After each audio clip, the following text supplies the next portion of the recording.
Assalamualaikum, salam keluarga Malaysia. Anda bersama saya Azam Abdullah dalam Pastikan Sahih edisi 13 Oktober 2021. Baik, kita mulakan dengan statistik program vaksinasi yang mana dicatatkan setakat semalam, iaitu laporan harian pemberian dos vaksin mencatatkan sebanyak 209,534 dos yang telah diberikan, di mana 55,798 dos pertama dan dos lengkap 153,736. Itu setakat semalam.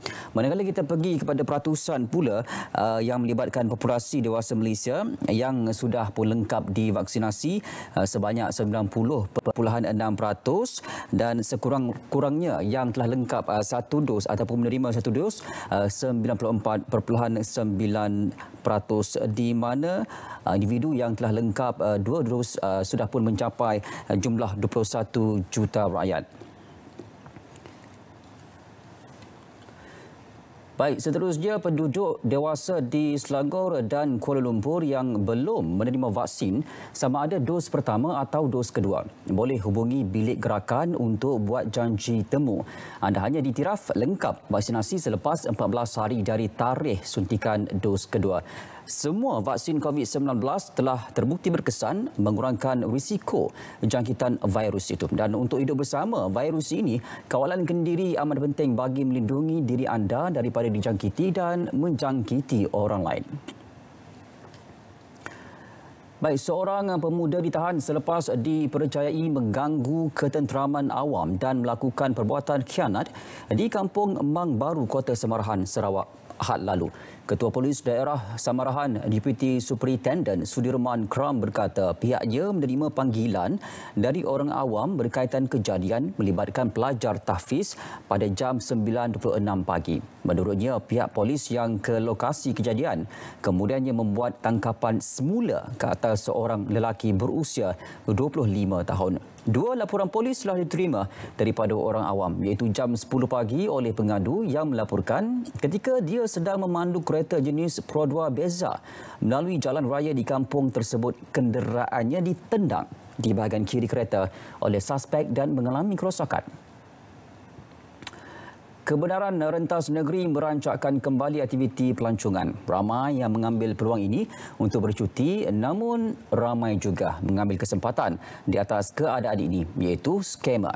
Awas dengan skam pelancongan yang semakin berleluasa, yang mana skamer menawarkan pakej percutian yang sangat murah dan menarik dan membuat anda terujat. Seterusnya, skamer meminta mangsa untuk memindahkan wang segera bagi mengelakkan pakej sold out, dan akhirnya skamer mengelak dihubungi atau tidak dapat dihubungi setelah transaksi pembayaran selesai.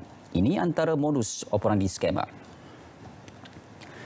Pelancong ke Pulau Langkawi tidak lagi perlu menjalani ujian saringan RT-PCR atau RTK antigen berkat kuasa. Itu kata Menteri Kesihatan Khairi Jamaluddin. Beliau berkata langkah itu diambil selepas kementeriannya menyemak semula keperluan pengujian status jangkitan dan mendapati peratusan pelancong yang dikesan positif semasa saringan adalah sangat rendah. Saudara, susulan pengumuman Perdana Menteri berkenaan kebenaran Rentas Negeri bermula 11 Oktober, sudah pasti ramai yang mengambil peluang untuk balik ke kampung atau bercuti. Namun dalam keterujaan itu, orang ramai dinasihatkan agar sentiasa peka dan memastikan keselamatan kediaman diperiksa sebelum meninggalkan rumah untuk bercuti. Jadi bagi mengelakkan perkara yang tidak diingini berlaku, Polis Diraja Malaysia menyarankan beberapa langkah keselamatan. Jika mahu meninggalkan kediaman rumah anda, laporkan kepada pihak berkuasa semasa ketiadaan di rumah. Juga maklumkan jiran terdekat dan tinggalkan nombor telefon anda. Paling penting, pastikan pintu dan tingkap berkunci dan hentikan penghantaran surat khabar atau apa-apa langganan sepanjang anda tiada di rumah. Dan jangan lupa untuk tutup semua suis elektrik yang berkenaan. Seterusnya, KKM tubuh pasukan khas hadapi sebarang kemungkinan. Kementerian Kesihatan Malaysia KKM tidak menolak kemungkinan berlaku peningkatan kes selepas rentas negeri dibenarkan bagi mereka yang lengkap vaksinasi bermula 11 Oktober lalu. Bagaimanapun, kebanyakan kes adalah tidak bergejala dan bergejala ringan atau kategori 1 dan 2. Dengan mengambil kira peratusan vaksinasi yang tinggi melebihi 80% di seluruh negara kecuali Sabah. Menteri Kesihatan Khairy Jamaluddin berkata KKM telah menubuhkan National COVID-19 Rapid Response Task Force ataupun RRTF bagi menghadapi segala kemungkinan susulan pertambahan pergerakan itu. RRTF adalah jawatan kuasa khas yang akan melaksanakan tindakan awalan pantas dalam mengawal penularan di sesebuah negeri atau kawasan, antaranya menambah katil dan mengubah suai katil bukan COVID-19, membina hospital Medan dan menyumber luaran pesakit ke hospital swasta. Dan sejajar dengan perkembangan semasa COVID-19, aplikasi MySejahtera juga melalui penambahbaikan. Ini ciri baru bagi anda yang ingin ke luar negara dan perlu menunjukkan bukti dalam bentuk cetakan. Ciri ini boleh didapati di profil MySejahtera anda. Senang saja tekan butang download PDF dan tunggu sebentar untuk mendapatkan cetakan tersebut. Vaksinasi lengkap telah terbukti berkesan mengurangkan kes kritikal dan kematian dalam kalangan mereka yang dijangkiti COVID-19. Peratusan tinggi penerima vaksinasi lengkap membolehkan kerajaan memberi lebih banyak kelonggaran kepada mereka yang lengkap vaksinasi termasuk rentas negeri. Pembukaan lebih banyak sektor ekonomi dan sosial ini perlu dibuat dengan berhati-hati dan selamat. Dalam fasa ini, setiap orang perlu mempunyai kesedaran tinggi untuk memastikan diri tidak dijangkiti virus itu dan tidak menularkan kepada orang lain. Seterusnya, data Pusat Kesiapsiagaan dan Tindak Cepat Krisis CPRC KKM menunjukkan kematian akibat COVID-19 adalah 3.7 kali lebih tinggi dalam kalangan pesakit komorbid berbanding pesakit yang tiada komorbid, menyumbang kepada 78.7% kematian. Komorbid merujuk menghidap 2 atau lebih penyakit tidak berkaitan secara serentak, dan penyakit tidak berjangkit NCD yang tidak terkawal bukan sahaja merosakkan organ-organ penting dalam tubuh tapi juga mampu mengganggu tahap imuniti. Baik, seterusnya, sebagaimana diumumkan oleh Perdana Menteri Datuk Seri Ismail Sabri Yaakob bahawa rentas negeri dibenarkan oleh pihak kerajaan pada 11 Oktober lalu, walaupun sekatan Jalan Raya SJR khusus untuk mengawal pergerakan rentas negeri sudah ditamatkan. Pihak PDRN menasihati seluruh rakyat Malaysia untuk laksanakan kawalan kendiri dan mematuhi SOP kesihatan yang telah ditetapkan. Jangan ambil kesempatan. Hanya yang lengkap vaksin sahaja dibenarkan rentas negeri. Jangan sesekali memasuki kawasan yang telah dikenakan perintah kawalan pergerakan diperketatkan PKPD dan pastikan anda sentiasa mematuhi SOP. Itu pesan daripada Polis Diraja Malaysia. Baik, pasukan saya nak berehat seketika. Kembali selepas ini, banyak lagi perkembangan akan dikongsikan.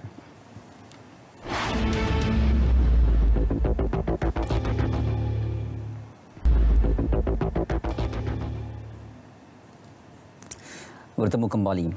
Kesemua 103 masjid di seluruh Perlis dibuka sepenuhnya dengan kelonggaran SOP pengimarahan masjid secara berperingkat bermula hari ini. Pengimarahan melibatkan solat fardu 5 waktu, solat Jumaat, solat jenazah, kuliah agama, ceramah dan akad nikah dengan syarat pematuhan SOP. Titah Raja Muda Perlis, Tuanku Said Faizuddin Putra Jamalullah, kebenaran diberi setelah meneliti perkembangan semasa. Peratusan rakyat Perlis lengkap vaksinasi sebanyak 93.3%. Jemaah yang lengkap suntikan vaksin sama ada dewasa, kanak-kanak atau warga emas dibenarkan hadir ke masjid. Perdana Menteri Datuk Seri Ismail Sabri Yaakob membentangkan usul mengenai rancangan Malaysia ke-12 RMK-12 2021-2025. Keluarga Malaysia makmur, inklusif dan mampan di Dewan Negara. Beliau kelihatan sebab ketika membaca teks ucapan di perenggan 42. Katanya nostalgia sewaktu kanak-kanak menyelubungi, iaitu pengalaman beliau yang berasal dari keluarga penuh deketah. Fokus kelima, membasmi kemiskinan tegar dan merapatkan jurang pendapatan. Isu kemiskinan sangat dekat di hati saya. Dilahir dan membesar daripada keluarga penoreh getah. Saya sangat memahami kesusahan dan kepayahan hidup rakyat. Pandemik COVID-19 yang telah melanda telah meningkatkan kadar kemiskinan, menjejaskan pendapatan individu dan isi rumah, seterusnya menghimpit keluarga kita dalam kemiskinan. Saya ingin mengucapkan terima kasih kepada Polis semua pihak. Diraja Malaysia tetap akan melakukan pemantauan SOP menerusi pasukan pemantauan meskipun sekatan jalan raya ditamatkan. Pemantauan itu termasuk pemeriksaan rawak menerusi SJR bergerak, pemeriksaan mengejut, pemantauan RNR serta SJR di kawasan PKPD. Pengumuman yang amat berhormat kerajaan membenarkan kita semua rentas negeri, dan saya nak tekankan di sini bahawa dalam kenyataan Perdana Menteri, jangan kita bersikap lewa terhadap kelonggaran yang diberikan, dan keduanya kebenaran yang diumumkan bukan bermakna pihak berkuasa akan bersikap lepas tangan. Jadi tadi kita telah mendapat laporan dan juga berbincang dengan pihak KDN dan PDRM, dan mereka telah memberi jaminan kepada kami bahawa pemantauan dan juga penguatkuasaan SOP yang sedia ada akan diteruskan. Ini melalui akta-akta yang sedia ada. Aspek pengudaraan di tempat kerja antara isu yang perlu diambil kira sebelum langkah ke fasa endemik. Satu prosedur operasi standard SOP sedang dirangka bagi mewujudkan persekitaran kerja yang lebih selamat. Datuk Seri Syamudin memaklumkan SOP terperinci sedang digariskan dengan mengambil kira pandangan pihak berkaitan. Perkara yang dibincangkan secara terperinci tadi ialah garis panduan berkait dengan pengudaraan dan kualiti udara, ventilation, whether at the workplace, whether at the factories, whether at the schools, whether at the higher education. Ini sedang dibincangkan dan kita belum sampai kepada tahap yang saya dapat laporkan kepada pihak media kata SOP-nya, peralatan yang diperlukan semua masih lagi diperincikan oleh semua pihak yang berkepentingan. Ini pula isu rakyat Malaysia di Singapura. Peningkatan kes COVID-19 di Singapura tidak sepatutnya menjadi penghalang buat Malaysia dan Republik itu mengadakan perbincangan berkenaan pembukaan sempadan negara. Ia susulan keputusan Singapura untuk menunggu kes COVID-19 di negara tersebut reda sebelum mengadakan perbincangan. Keputusan itu memberi kesan kepada rakyat Malaysia di Singapura yang masih tidak dapat pulang ke tanah air. Saya berharap kerajaan Singapura akan terus mempertimbangkan SOP yang telah kita kemukakan kepada ataupun yang telah dipersetujukan oleh kerajaan Malaysia. Polis Kelantan menjangkakan jumlah kenderaan memasuki negeri itu meningkat 3 kali ganda menjelang hujung minggu ini selepas kebenaran rentas negeri bermula. Menurut Ketua Polis Datuk Syafin Mahmad, ia meningkat berbanding fasa 2 PPN sebelum ini iaitu 11,000 kenderaan. Jadi seperti mana yang saya selalu sarankan supaya rakyat Kelantan dan juga yang warga Kelantan yang bakal balik ke kampung, pastikan bahawa pematuhan SOP itu adalah sangat penting. Soal jaga penjarakan, jangan berkumpul ramai-ramai, kerap cuci tangan dan sebagainya. Saudara, gagasan keluarga Malaysia digarap bertujuan untuk memulihkan kembali negara pasca COVID-19. Satu strategi perlu dirangka segera bagi memastikan proses tersebut berjalan lancar. Konsep keluarga Malaysia menggariskan 3 teras utama dan 20 pengkayaan nilai yang mendasari kerajaan baru pimpinan Perdana Menteri Datuk Seri Ismail Sabri Yaakob. Hafiz Dolson ada sesuatu yang nak dikongsikan dalam laporan khas. Kita saksikan.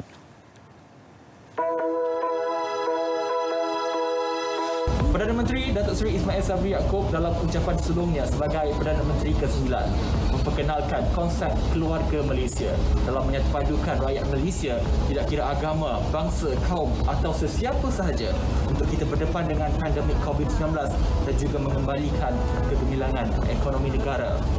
Dan baru-baru ini pada 8 Oktober, Perdana Menteri secara rasminya telah melancarkan hashtag Keluarga Malaysia atau slogan Keluarga Malaysia ini. Namun, kita sebagai rakyat Malaysia, adakah kita memahami sepenuhnya dan adakah kita mengerti apakah makna sebenar di sebalik konsep Keluarga Malaysia ini?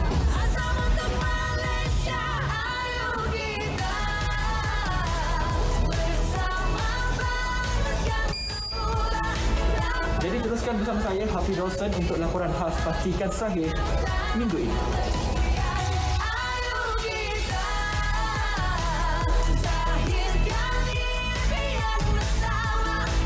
Keutamaan kerajaan keluarga Malaysia adalah memerangi kemelut kesihatan dan ekonomi tanpa memandang siapa yang ditimpa musibah.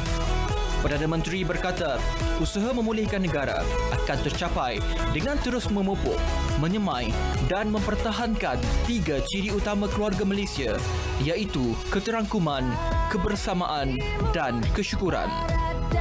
Konsep ini adalah manifestasi hasrat dan komitmen kerajaan meningkatkan usaha menyebar luas konsep dan hala tuju keluarga Malaysia agar ia dapat difahami dan dihayati setiap lapisan masyarakat.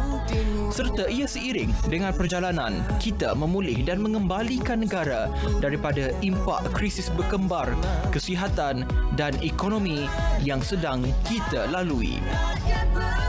Saya ingat kita kena sambut baik tema Keluarga Malaysia ini menunjukkan bahawa rakyat Malaysia, apa bangsa, tak kira agama, bangsa dan sebagainya, ada sebuah keluarga yang besar. Jadi di peringkat kementerian saya, apa-apa kerja yang kita buat untuk membantu rakyat agar kehidupan rakyat lebih baik dan lebih ekonomi rakyat lebih baik dan kesejahteraan mereka lebih baik, maka itu adalah semangat Keluarga Malaysia. Kita nak pastikan bahawa semua rakyat Malaysia tidak ketinggalan dan mereka mendapat layanan yang adil di peringkat masing-masing. Jadi kami harap dengan usaha kita di peringkat kementerian terutama untuk memulihkan ekonomi akan dapat meningkatkan mengembalikan hidup mereka seperti asal, kalau tidak pun lebih baik. Jadi dengan permulaan yang ini kita harap dia akan bertambah lebih baik. Ini yang merupakan kekuatan kita, khazanah kita yang perlu kita pertahankan. Keperbagaian ini sebagai satu khazanah negara. Kita rakyat Malaysia akan dapat hidup dalam keadaan aman, harmoni, hormat, menghormati dalam kepelbagaian kemajemukan negara ini dan kita lahirkan keluarga Malaysia yang makmur, inklusif dan mampan. Dalam pada itu, seramai 10,000 anggota skuad keluarga Malaysia bersiap sedia digerakkan ke segenap pelosok negara bagi membantu rakyat yang terkesan akibat pandemik COVID-19. Perdana Menteri juga berkata, jumlah berkenaan dijangka bertambah apabila lebih banyak kementerian dan agensi serta sukarelawan keluarga Malaysia mendaftarkan diri dan menyertai skuad terbabit. We are Malaysians lah. So I think kalau tak ada dibahagikan orang Melayu, Cina, India, I think the unity will be more better lah. Unity, kebahagiaan bersatu padu is satu macam satu semangat yang kuat untuk Malaysia, better Malaysia. Dari dulu penting, dari sampai sekarang masih penting. Tu kena ingat, jangan abaikan. Okey, kena sama-sama semangat. Okey. Saya rasa masa yang akan datang memang ini yang satu idea untuk bersatu. Yang paling penting sekali pertama harus ada dokumen yang jelas dan ini akan dikeluarkan oleh Jabatan Perdana Menteri supaya ia menjadi satu rujukan kepada semua pihak untuk mengelakkan daripada ianya cuba disalahartikan. Yang kedua, semua agensi-agensi kerajaan dikendaki menterjemahkan konsep tadi ke dalam bentuk program-program dan program-program itu dimusyarakatkan. Yang ketiga adalah masyarakat secara keseluruhannya, termasuk badan-badan, pihak swasta, badan NGO dan juga orang awam.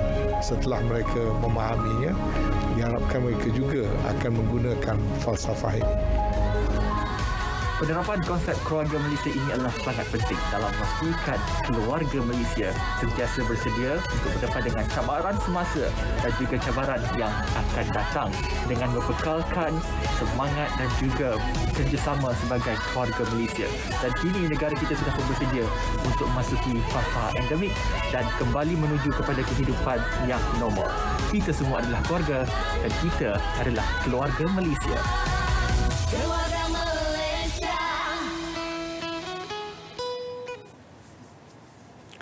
Baik, terima kasih Hafiz di atas laporan yang mantap itu. Kita nak berehat seketika, kembali selepas ini.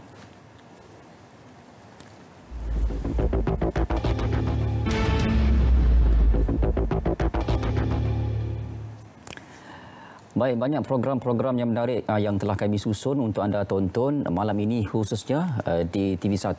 Antaranya bicara wara inklusif yang mana kita panggil sendiri menterinya iaitu Yang Berhormat Datuk Halimah Muhammad Sadiq, Menteri Perpaduan Negara, yang mana akan membincangkan bersama dengan hos Andy Reza tajuk yang penting saya kira perpaduan keluarga Malaysia. Anda boleh saksikan di TV1 dan juga di Berita RTM pukul 8.40 malam nanti.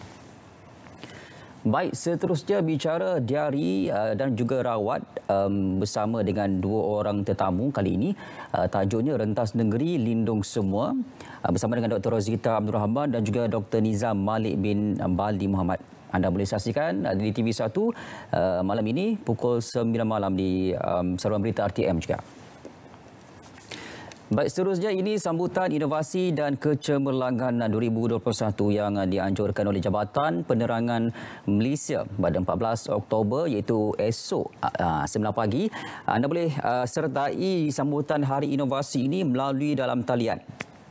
Maklumat lanjut boleh terus ke Facebook ataupun media sosial Jabatan Penerangan Malaysia dan dapatkan link untuk kita masuk kepada Zoom ataupun platform yang disediakan esok. Ini pula mengenai pertandingan video pendek seni budaya dan nilai-nilai murni disikar sempena dengan Minggu Budaya Malaysia. Dan anda boleh selahkan kreativiti anda dengan menyertai pertandingan ini dan apa yang perlu anda lakukan, hasilkan video menarik bertemakan nilai-nilai murni serta selitkan elemen seni budaya dan menangi hadiah wang tunai yang saya kira banyak juga ni. Kalau Johan RM3,000, Naib Johan RM2,000 dan tempat ketiga RM1,000. Masih lagi mengenai budaya, ini pula eksplorasi budaya kuis seni budaya oleh Jabatan Kebudayaan dan Kesenian Negara, yang mana tarikh kuis itu anda boleh sertainya terutamanya anak-anak anda lah 1 hingga 30 Oktober 2021. Ini juga anjuran Jabatan Kebudayaan dan Kesenian Negara. Baik, memandangkan kita telah pun boleh melakukan aktiviti kebudayaan, jadi konsert Orkestra Tradisional Malaysia yang mana membawa tema rentak kita akan dianjurkan pada 22 dan 23 Oktober 8.30 malam di Panggung Sari Istana Budaya. Zoo Negara Malaysia yang mana mengadakan tiket kemasukan percuma untuk anda dengan membawa aspirasi hadiah hari lahir. Jadi anda boleh sama-samalah untuk merebut peluang ini. Boleh saksikan ataupun boleh pastikan apakah terma dan syarat untuk kita masuk, memandangkan sudah lama kita tidak melawat Zoo Negara. Jadi inilah masanya untuk kita kembalikan kemeriahan Zoo Negara. Ini pula mengenai pendidikan seni visual yang mana anda boleh saksikan bersama dengan The Kampung Boy pada 16 Oktober 10 hingga 11 pagi hari Sabtu secara dalam talian juga. Akhir sekali, bagi yang ingin merentas negeri walau bukan wajib, tapi disarankan untuk melakukan ujian kendiri COVID-19 sebelum memulakan perjalanan. Sentiasa patuhi SOP dan semoga perjalanan anda selamat insya-Allah. Sekian dahulu pasukan sahih. Saya Azam Abdullah. Assalamualaikum.